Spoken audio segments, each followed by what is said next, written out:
Hello everybody, Liam McFarnick here, and this is Fueling for an Ultraman. This is all focused on the nutrition that goes into training for a long distance endurance event. So for today, it's going to be a very general overview. Not going to get into the specifics of anything in particular. There are a few concepts I do want to go over though, because they will be kind of like foundational blocks for this whole 6-7 month video series. So step one, understanding what a macronutrient is. So a lot of you who are athletes will know what that is, but for anyone who doesn't, I'm going to try and explain everything in very, very, very simple terms. So a macronutrient is what all of our food is made of, and it's broken up into 3 key categories. You have carbohydrates, so picture fruit, rice, bread, potatoes, pasta, along many other things. Carbohydrates, they're everywhere, they're delicious, potato chips. Second is proteins. So protein is things like meats, Greek yogurt, certain types of seeds. You have protein powders. There's many different variants of protein. This is important because it keeps lean mass on your body. So if you're doing hours and hours and hours of endurance and cardio work, you're gonna lose a lot of weight. So this is gonna help you maintain the good weight you wanna keep, the lean muscle.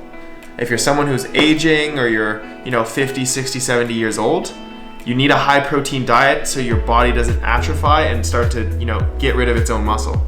So protein's very, very important. Fats are delicious. These are things like nuts, these are oils, these are picture foods like peanut butter, salmon, extra virgin olive oil. All these things are predominantly sources of fat.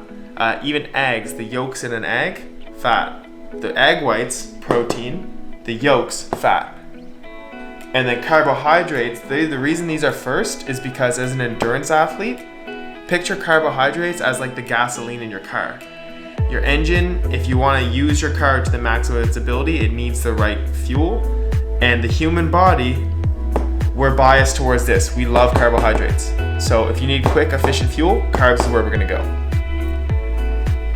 So now that we know what our food is made of, what is a whole food? So a whole food, I'm going to give you a very simple analogy here. An apple. This is a Honeycrisp apple.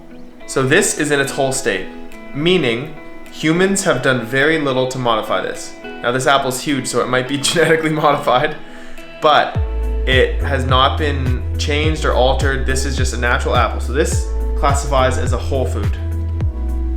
Now, if I were to take this apple and turn it into applesauce and then add a few ingredients to preserve it and put it in a jar, then it's slightly processed. So it's no longer a whole food. Now it's in that middle category. So this is slightly processed now if this was a bowl of applesauce with ingredients added to it. And the final step of the processing stage, you could call it, would be if I took this apple and added 10 to 15 to 20 or more ingredients and made a bar, like a Nature Valley bar, a Nutri-Grain bar, and filled it with a little apple filling in the middle. That would be a fully processed form of apple. That's no longer an apple anymore. It says apple, and they might say, oh, healthy, all these things, but it's no longer an apple. That is now a processed food, that is a dessert, that's no longer what you were looking for. So the reason I say this is because I'm never gonna pitch a diet to you or say you have to eat some strict thing, but 80 to 90% of what I eat, training for events, is whole foods. So I still, if I want nachos or if I want Doritos or if I want a beer, I'll have it. But that's because 80 to 90% of the time, naturally, I go for the whole food option. 3, we're gonna go over my physique after this because right now I'm sitting at about 188 pounds, give or take. Now, I started at around 192, and for the Ironman prep, I got as low as like 178, 177. So I know I'm gonna lose at least another 10 pounds or more. So I want to highlight the changes in my body as this process happens. It's February right now, and the event is in the middle of September. So that gives us exactly 7 months until this event happens. So there's going to be some crazy change happening. And then last but not least, we're gonna go over meal timing. So how big of a meal should you eat?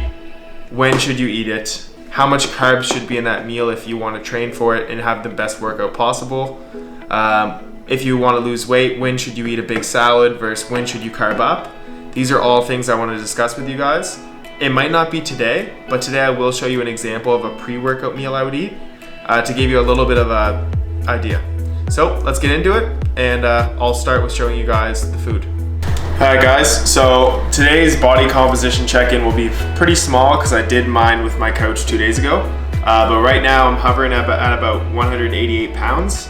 I'm about 5'9" to 5'10" tall, probably like 5'9" and a half. So this is where I'm looking right now.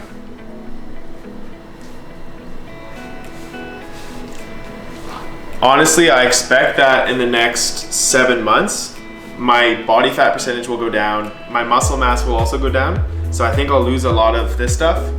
I do have a torn meniscus right now. So this knee, I'm expecting an operation in the next month. But starting in one of the soon to come videos, we're gonna actually test my body fat, and we'll retest it over the course of the training to see how much it changes, to see what happens when the volume picks up and everything else following. So that's it. Let's eat some food. I have to go get a workout done. Let's go. I have a workout in like 2 hours, so I want some carbs that are quick, but they're gonna keep me full while I'm working out because it is kind of challenging later. Today I have some instant oatmeal. This is on the processed side of things because it has a bunch of sugar added to it because it's pumpkin spice. Honestly, the beauty of being in the endurance sports world is you can afford to eat this kind of stuff, and your body's just gonna burn through it anyways. So I'm gonna add this to the bowl.